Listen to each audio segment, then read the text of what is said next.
la mission divine de Jésus. La lumière entre dans l'histoire de l'humanité pour aider celle-ci à ouvrir la porte rédemptrice par la lumière. Jésus, par l'incarnation du divin, a ouvert la porte à toute l'humanité. Liberté est donnée à l'humanité de se libérer de l'obscurcissement de la matière, des ténèbres dans lesquelles elle s'était embourbée. C'est le grand message de l'évangile de Saint Jean. Depuis 2000 ans de notre histoire, la rédemption est offerte à chaque être humain qui s'ouvre à la lumière, la vraie lumière de l'esprit qui se manifeste dans le monde. La lumière devenue la chair vivante de Jésus-Christ, la manifestation de Dieu le Père dans le monde. Quand on l'interrogeait, « Tu es donc le Fils de Dieu ?» Jésus répondit, « Vous le dites, je le suis. » Luc 22, 70. La règle de lecture pour comprendre l'évangile de Saint Jean nous est donnée. Quand Jésus dit « Je suis la lumière du monde, celui qui me suit ne marchera pas dans les ténèbres, mais il aura la lumière de la vie. » Et plus loin, « Moi, je suis le chemin et la vérité et la vie. Nul ne vient au Père que par moi. » Si nous remplaçons Jésus par son synonyme ou son équivalent, la lumière à laquelle il s'identifie, alors tout devient simple, limpide, lumineux, sur le merveilleux cadeau offert à l'humanité par la divinité à travers Jésus-Christ. Il nous suffit de remplacer dans les citations « moi »,« je », si vous me connaissiez, par la lumière. La lumière l'Esprit divin prend chair dans le corps de Jésus. On le retrouve dans Jean de 9 à 17. Cette lumière était la véritable lumière qui, en venant dans le monde, éclaire tout homme. Elle était dans le monde, et le monde a été fait par elle, et le monde ne l'a point connue. Elle est venue chez les siens, et les siens ne l'ont point reçue. Mais à tous ceux qui l'ont reçue, à ceux qui croient en son nom, elle a donné le pouvoir de devenir enfants de Dieu, lesquels sont nés non du sang, ni de la volonté de la chair, ni de la volonté de l'homme, mais de Dieu. Et la parole a été faite chair, et elle a habité parmi nous, pleine de grâce et de vérité, et nous avons contemplé sa gloire, une gloire comme la gloire du Fils unique venu du Père. Jean, le Baptiste, lui a rendu témoignage et s'est écrié « C'est celui dont j'ai dit, celui qui vient après moi m'a précédé, car il était avant moi. » Et nous avons tous reçu de sa plénitude, et grâce pour grâce. Car la voix a été donnée par Moïse, la grâce et la vérité sont venues par Jésus-Christ. Personne n'a jamais vu Dieu, le Fils unique qui est venu dans le sein du Père et celui qui l'a fait connaître. Jésus précise son identité et sa mission. Alors là, il est important de penser à lumière en tant que synonyme ou alternative à Jésus, pour bien comprendre. Il lui dit donc, et c'est très proche de la physique quantique, on est on est dans un univers de lumière où tous les possibles nous sont accessibles, bien sûr, avec la conscience et avec l'amour qui leur correspondent. Donc Jésus précise son identité et sa mission.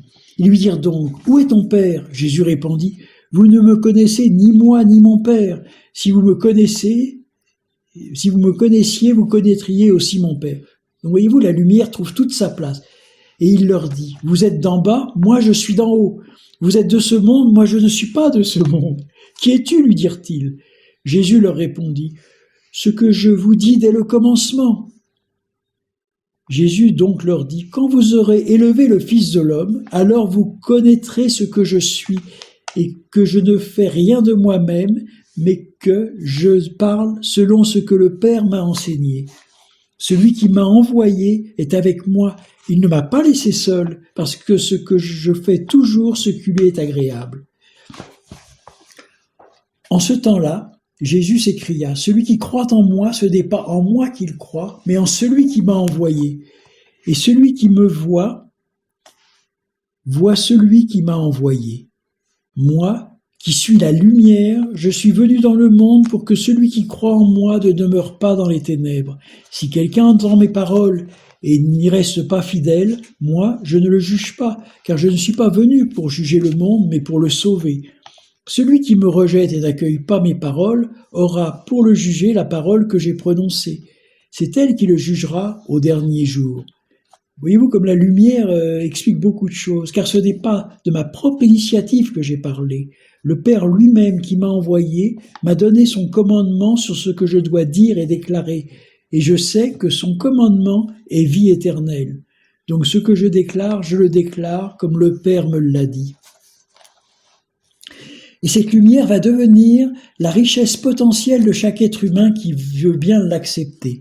On le retrouve dans les Éphésiens à plusieurs reprises, je cite 3.9 « Et de mettre en lumière devant tous quelle est l'administration du mystère caché depuis des siècles en Dieu, lequel a créé toutes choses. » 5.8 « Car vous étiez autrefois ténèbres, mais maintenant vous êtes lumière dans le Seigneur.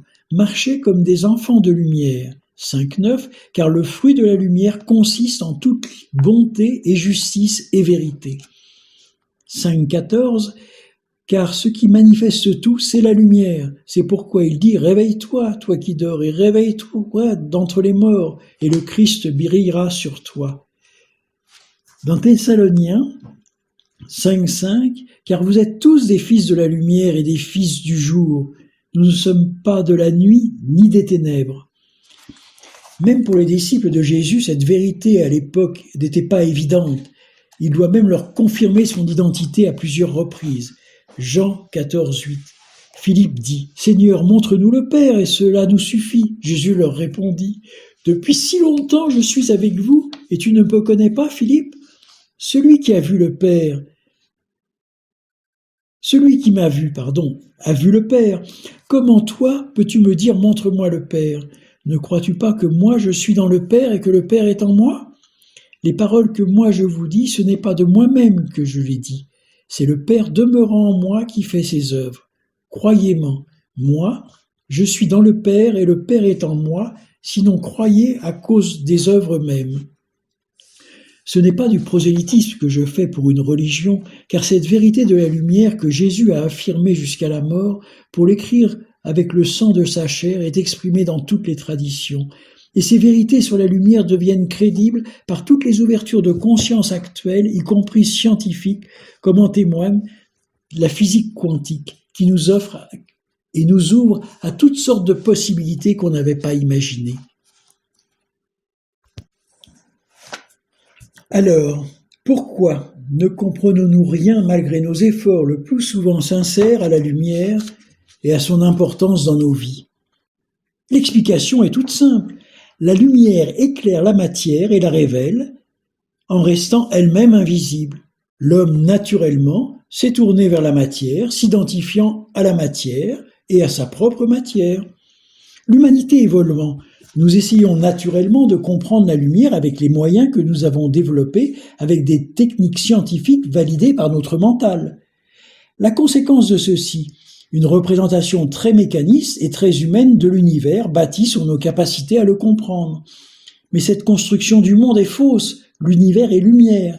C'est bien sûr la réalité spirituelle de toutes les traditions. C'est aussi la réalité scientifique des plus grands scientifiques, citons Niels Bohr, prix Nobel de physique en 1922.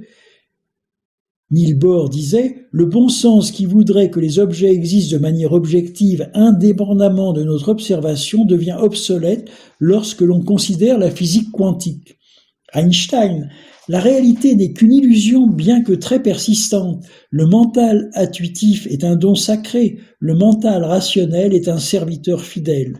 Nous avons créé une société qui honore le serviteur et oublie le don. » De plus, aujourd'hui, nous disposons de milliers de témoignages de personnes qui ont fait des expériences de mort apparente, NDE, Near Death Experience, et qui ramènent pour la plupart des témoignages similaires. Après la traversée d'un tunnel, se présente une lumière intense, non éblouissante, qui génère une ambiance de paix et d'amour. Pour nous ouvrir à cette conscience, il nous suffit peut-être simplement de changer de point de vue. C'est ce que nous explorons depuis le début de ce manuscrit et nous ne sommes pas au bout. Plutôt que d'essayer de remédier dans la matière, ne serait-il pas plus judicieux de travailler les qualités vibratoires qui manifesteront, en s'incarnant, un monde d'abondance, d'amour et de paix? La matière est une densification d'énergie. L'énergie est elle-même orientée par la conscience. La conscience juste trouve sa source dans la lumière, qui est une et universelle. Pourquoi ne pas illuminer la pénombre de notre conscience par la lumière qui veille au plus profond de nous-mêmes? Dans la seconde partie de ce texte, je présente des outils de méditation pour aider à travailler dans ce sens. Il y a 3 possibles dans ce monde, où la lumière éclaire la matière, où je me tourne vers la matière et ayant la lumière derrière moi, je projette mon ombre devant moi, où je me tourne vers la lumière et je traîne mon ombre derrière moi. Le 3e possible, j'allume la lumière qui est en moi, et alors il n'y a plus d'ombre. Nous devenons lumière pour nous-mêmes et pour les autres, pour la création tout entière. L'image du retournement que nous allons expliquer dans le chapitre suivant m'a permis la compréhension de la possibilité d'une naissance spirituelle sans violence, aboutissant d'un chemin différent pour chacun de nous. Un peu comme l'eau épouse et respecte chaque détail du terrain, la lumière épouse et respecte chacun de nous dans son originalité pour le mener à son rythme vers la propre réalité de son unicité. La vie est l'interaction permanente entre le macrocosme et tous ces microcosmes que nous sommes. Par notre libre arbitre, nous pouvons soit reproduire le passé, voire l'empirer par nos haines, nos malveillances, soit dessiner une vie nouvelle par une nouvelle qualité d'amour, de bonté, de justice et de sagesse. Le fruit d'un travail intérieur qui peut harmoniser chaque créature, l'impulsion créatrice et toute la création. C'est la mission de l'être humain dans l'incarnation. Le but de chaque vie n'est-elle pas de naître à la vraie vie, à notre lumière intérieure? Si l'on en croit la parabole de l'enfant prodigue, c'est une grande fête dans l'univers quand une créature lève les voiles de l'illusion qui la sépare du tout, mais aussi et surtout d'elle-même, en revenant de l'expérience de la séparativité qu'elle a fait dans la temporalité de l'incarnation. Le retournement. Le passage du géocentrisme à l'héliocentrisme est un total chamboulement, un retournement. Plus exactement, disons un possible rétablissement de nos valeurs sur une plus juste compréhension de notre univers. Les progrès de la science permettent à chacun, par la diffusion d'une somme considérable d'informations, de comprendre des concepts qui n'étaient autrefois accessibles qu'aux philosophes et aux mystiques. Voyageons de la Terre au Soleil pour comprendre le retournement de nos valeurs. Montons à nouveau dans la fusée pour un plus grand voyage encore, de la Terre vers le Soleil. Au démarrage, nous sommes soumis à une force d'attraction terrestre très forte, la matière, le moi. Il est très difficile de s'arracher à la Terre, mais la fusée dispose de bons moteurs. En prenant de l'altitude, cette force d'attraction diminue progressivement jusqu'à s'effacer totalement quand nous quittons la zone d'influence de la Terre. Nous nous sentons légers comme une plume qui vole dans l'air. Peut-être la sensation que l'on a quand on quitte son corps après notre parcours terrestre. Il y a un instant de flottement, un point zéro, un point neutre, un passage, une petite mort symbolique, puis nous pénétrons dans la zone d'attraction solaire. Le passage de l'attraction terrestre à l'attraction solaire se fait de façon insensible, mais inverse totalement notre échelle de valeur. Le haut devient le bas et vice-versa. Au fur et à mesure de notre progression vers le soleil, son attraction devient plus forte. Une nouvelle réalité s'impose de plus en plus prégnante, tandis que la Terre s'éloignant perd toute influence sur nous. Ce retournement induit aussi un retournement de nos valeurs. N'est-ce pas cette notion qui est exprimée dans la Bible? Sagesse aux yeux du monde et folie aux yeux de Dieu. Peut-être une allusion à l'illusion de notre point de vue géocentrique qui nous identifie à la matière et inverse toutes nos valeurs. Il ne nous est pas demandé de passer d'une conscience terrestre à une conscience céleste d'un seul coup d'un seul, ni en 3 jours terrestres. Il y a plus de 2000 ans que Jésus nous a donné un nouveau référentiel de conscience, lumière et d'amour pour modifier notre rapport à ce référentiel terrestre. Chaque jour, notre vie peut devenir, si nous le désirons, un terrain d'apprentissage pour une naissance ou vers une renaissance à la conscience lumière. La vie n'est pas moins pédagogue que le maître nageur. Même les meilleurs nageurs, devenus médaillés olympiques, jetés en eau profonde avant qu'ils n'aient appris les rudiments de la natation, se seraient sans doute noyés dans la panique la plus complète. La nature vivante travaille le plus souvent en douceur, de façon imperceptible. Quelle différence entre un chêne centenaire majestueux et un gland que l'on tient dans le creux de la main. Pourtant, cette métamorphose s'est réalisée jour après jour de façon presque invisible. Il en est de même pour l'âme novice en espérance de naissance à la lumière. La patience, la bienveillance sont un encouragement, un terreau fertile qui lui laisse le temps de prendre confiance en elle pour faire germer le meilleur. C'est sans doute une raison de l'importance du non-jugement et du pardon dans les traditions. Les efforts sincères, mais souvent infructueux que nous faisons au début, sont une invitation à recommencer nos expériences. Combien de jugements, de moqueries, de condamnations hâtives ont refoulé, et pour longtemps, au plus profond de leur gangue de chair, des âmes en espérance de germination. Serions-nous moins généreux que la vie, qui depuis des millénaires donne à l'humanité toutes les conditions nécessaires à son éveil? Un ami traduisait le mot karma non comme la loi de cause à effet, mais comme une invitation de la vie à ne pas se décourager. Essaie, et essaie encore, tu vas y arriver. Où se situe dans l'être humain la zone symbolique de transition et d'inversion des valeurs? Vous l'aurez deviné, dans l'arc-en-ciel. Les couleurs lumière sont pour nous le passage des valeurs du monde tangible aux valeurs du monde subtil. Le dessin du retournement nous aide à visualiser le processus de retournement. Dans ce croquis, détaillons.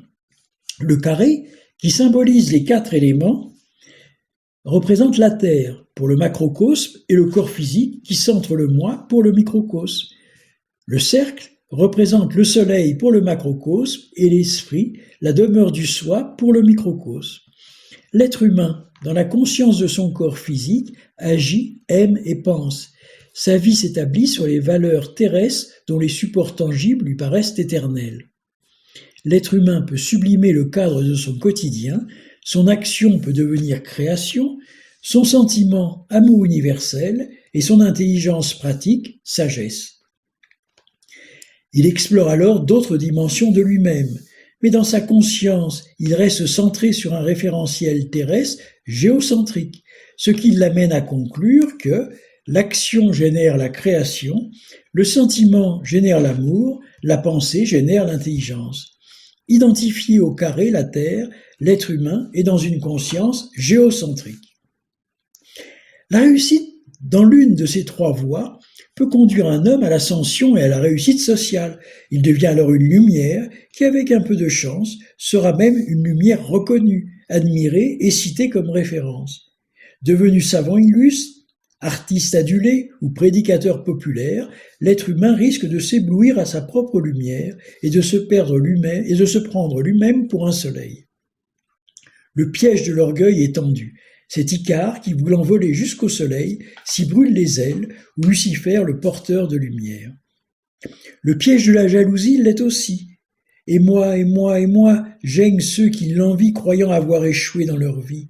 Quand je vois la remise de la médaille d'or olympique aux vainqueurs, je pense aux centaines de milliers de perdants.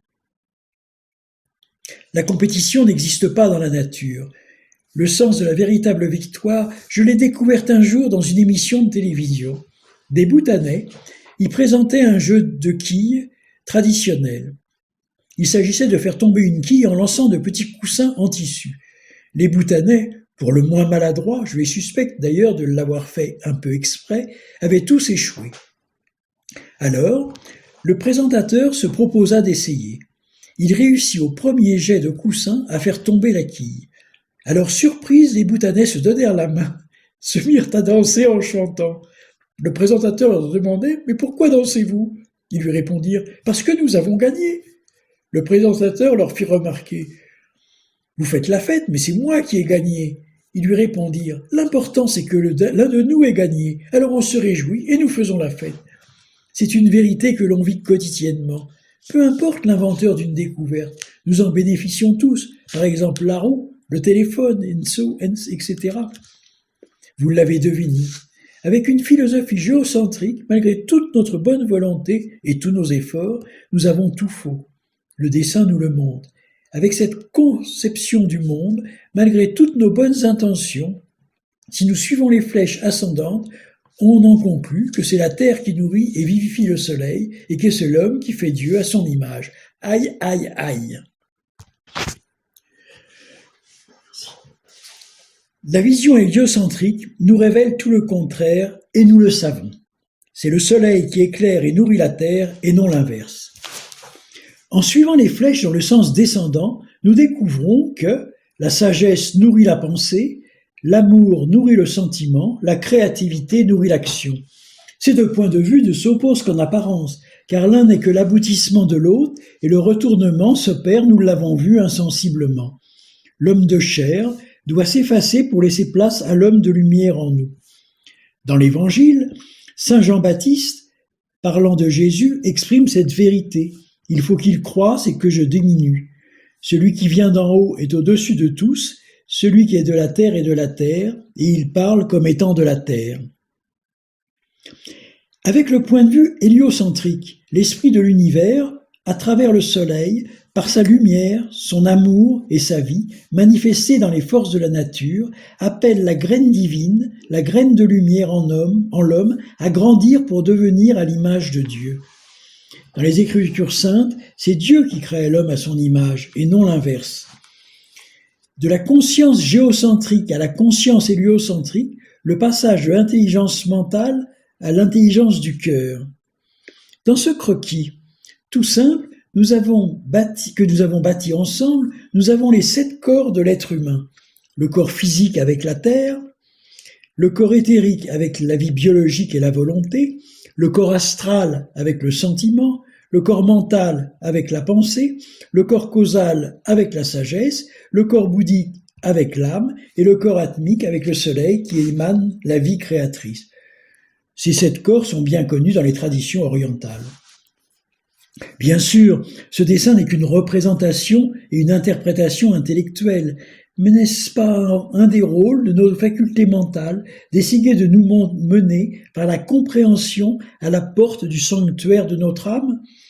L'intelligence intellectuelle tridimensionnelle ne possède pas la clé, le sésame ouvre-toi de la vie multidimensionnelle, ni celle de la vie éternelle qui est le domaine de l'esprit.